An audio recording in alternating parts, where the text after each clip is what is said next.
Jelaskan dulu Bang agendanya hari ini ya. Ya, oke. Assalamualaikum warahmatullahi wabarakatuh.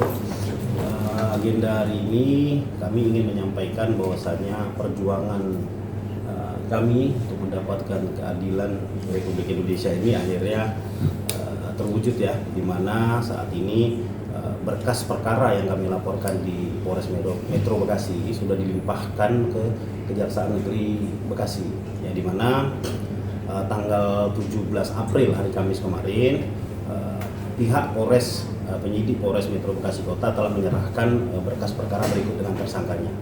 Dan saat ini statusnya tersangka MZ itu sudah ditahan di rutan Bulak Kapal Bekasi.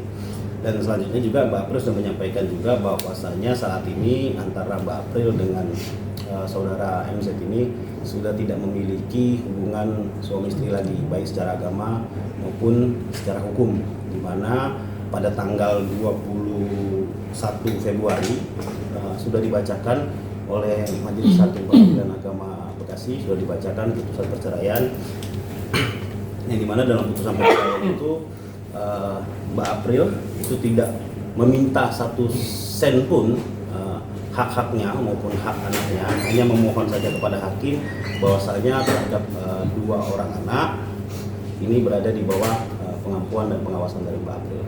Seperti itu. Oke, Mbak April sendiri bagaimana nih? Saat ini sudah dikatakan sudah dilimpahkan, sejauh ini masih yang menjadi goals dari Mbak April? Ya, semoga nanti di persidangan nanti hasilnya juga sesuai yang kita inginkan ya. Kalau kasus penelantaran anak dan keluarga ini benar-benar ada gitu, karena kita awalnya juga, terutama aku awalnya agak ragu untuk melaporkan ini, tapi akhirnya aku berani berkat teman-teman netizen, keluarga, tim pengacara, dan ternyata semua prosesnya dipermudah semuanya, dari Polres Metro Bekasi, kejaksaan pun membantu aku dengan luar biasa. Kalau jika dilihat tadi kan tidak ada penuntutan apapun dalam proses perpisahan. Lalu bagaimana nih dengan namanya anak kan nggak ada bekas, apakah ruang untuk bertemu lagi dengan ayahnya akan terbuka lebar atau seperti apa sih? Untuk itu aku melakukan ini untuk anak-anak, dalam arti kata supaya dia tahu ayahnya ada, masih hidup dan baik-baik aja. Untuk bertemu sekarang aku memang masih belum mengizinkan karena prosesnya masih berjalan ya, kita nggak tahu nanti keputusannya berapa lama. Kalau ketemunya sekarang itu menurut aku justru akan mengganggu psikologis anak aku. Jadi aku akan mengizinkan kalau dia sudah mempertanggungjawabkan urusannya di pengadilan. Setelah itu aku akan mengizinkan tentunya dengan term and condition yang sudah aku buat gitu. Ini kan bukan waktu yang sebentar ya, mereka tidak ketemu ayahnya sendiri. Memberi pengertian kakak pada anak seperti apa sih ketika anak menanyakan terhadap sosok ayahnya? Dari awal aku bilang ayahnya bekerja mencari uang untuk kita. Lambat laun aku akhirnya bilang kalau ayahnya juga harus mempertanggungjawabkan urusannya. Cuman anak-anak sih karena masih kecil juga ya, belum terlalu detail. Cuman kadang suka nanya, emang nggak bisa ya di telepon, emang nggak bisa ya di WA atau semacamnya. Cuman aku ngasih pengertian kalau sekarang belum bisa. Kemarin juga ada penyampaian mau bertemu anak-anak, aku sampaikan lagi sama anak-anak, ayah sekarang sudah ketemu hidup. Karena anak aku yang kecil ngiranya waktu itu udah nggak ada ayahnya. Oh, dia excited, oh ternyata ayah masih ada ya. Iya, ayah udah mau ketemu sama AA, udah ditemukan. AA mau nggak? Tapi kalau ketemu sekarang cuma bisa sebentar. Kalau ketemu nanti kamu bisa ketemu kapan aja, bisa telepon kapan aja. Nah, kalau dari pihak keluarga sang laki seperti apa melihat proses kasus ini? Kan sebelumnya kalau kita tidak salah kan saat itu sudah menanyakan pihak keluarga juga kan, dengan dalih tidak mengetahui. Saat ini ya seperti apa?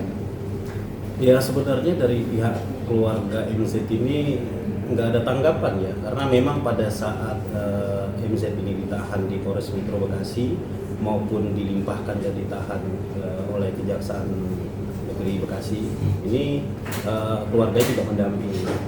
Tidak ada sih, cuma mengucapkan ya minal aidin ya Mbak ya, ucapkan lebaran. Enggak ada.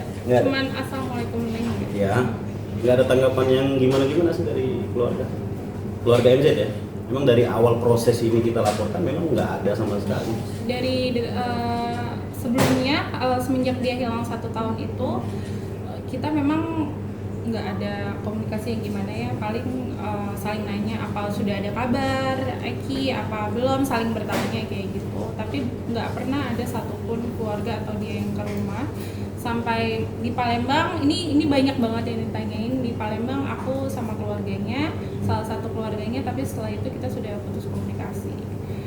Kenapanya kita juga nggak tahu ya, aku juga tanya-tanya. Baru setelah MZ di penjara, keluarganya berusaha ngubungin aku, cuman assalamualaikum neng aja. Terus aku tunggu sehari nggak ada pesan apa-apa. Menurut aku ya sudah cukup, mungkin nggak ada lagi yang mau dibicarakan. Baru terakhir beberapa hari kemarin keluarganya akhirnya bertemu sama salah satu keluarga aku dan minta untuk ketemu aku sama anak-anak. Responnya nggak Kak Katrin? Aku bilang kalau untuk sekarang belum bisa, kalau mau ada yang dijelaskan atau permintaan maaf silakan di pengadilan. Karena kalau aku udah ke Polres ya, pertama kali kita ke MZ di penjara itu aku datang ke Polres karena harus ada berkas yang ditandatangan, tapi MZ sama sekali nggak minta maaf atau nanyain anaknya sama sekali. Jadi mulai dari situ aku baru tahu sifat dia yang sebenarnya. Jadi ya untuk apa lagi, mau menjelaskan apa lagi, bahkan pas aku nyamperin dia pun tidak ada etikat baiknya. Baru setelah ini masuk kejaksaan, keluarga dan MZ baru berusaha menghubungi aku dan anak-anak. Ada dugaan nggak sih Bang keluarga MZ tersebut ikut andil dalam mengumpetin MZ saat kita cari sebelumnya? Kami nggak paham ya apakah ada keterlibatan atau enggak. Yang pasti memang tidak ada bantuan sama sekali dari keluarga MZ pada saat MZ menghilang. Tidak ada bantuan sama sekali untuk mencari atau memberikan informasi keberadaan MZ itu di mana. Nah, faktanya memang bantuan-bantuan dari netizen lah yang menyampaikan ke kami di mana posisi dan keberadaan dari si MZ. Nah, keberadaan tersebut kami sampaikan ke penyidik, maka pada tanggal 8 Februari penyidik memastikan keberadaan MZ ada di Bali, dan tanggal 8 Februari 2025 itulah penyidik melakukan penjemputan terhadap MZ, dan kemudian di hari yang sama tanggal 9 dilakukan pemeriksaan, kemudian dilanjutkan dengan penahanan. Mbak April juga sebenarnya sudah 2 kali ya berbicara sama MZ ya. Pertama pada saat dilakukan penahanan di Polres Metro Bekasi Kota. Yang kedua pada saat berkas dilimpahkan kejaksaan. Di situ memang diberikan ruang dan fasilitas untuk si tersangka ini berkomunikasi dengan si pelapor. Nah, pada saat itu juga MZ menyampaikan Mbak ya permohonan maafnya, tapi tidak menjelaskan apa alasan dia meninggalkan Mbak April maupun anaknya. Dia tidak menjelaskan sama sekali, cuma meminta maaf dan mengaku hilaf seperti itu. Dan tidak mengakui ada perempuan. Jadi sampai saat ini motifnya belum ketahuan. Sebenarnya kalau motif kan sudah jelas ya, maksudnya dari informasi-informasi yang diterima Mbak April bahwa adanya pihak ketiga, kemudian bagaimana MZ ini di luar tuh ngapain saja, apa kehidupannya, itu informasinya banyak yang diterima oleh Mbak April. Cuma kan kita perlulah pengakuan dari MZ itu sendiri. Tapi pada saat 2 kali pertemuan tidak satupun Mbak ya yang diungkapkan oleh saudara MZ ini mengakui bahwa dia meninggalkan Mbak April itu kehidupannya seperti apa. Dia tidak menjelaskan, dia hanya menjelaskan bahwa dia mengakui salah dan hilaf.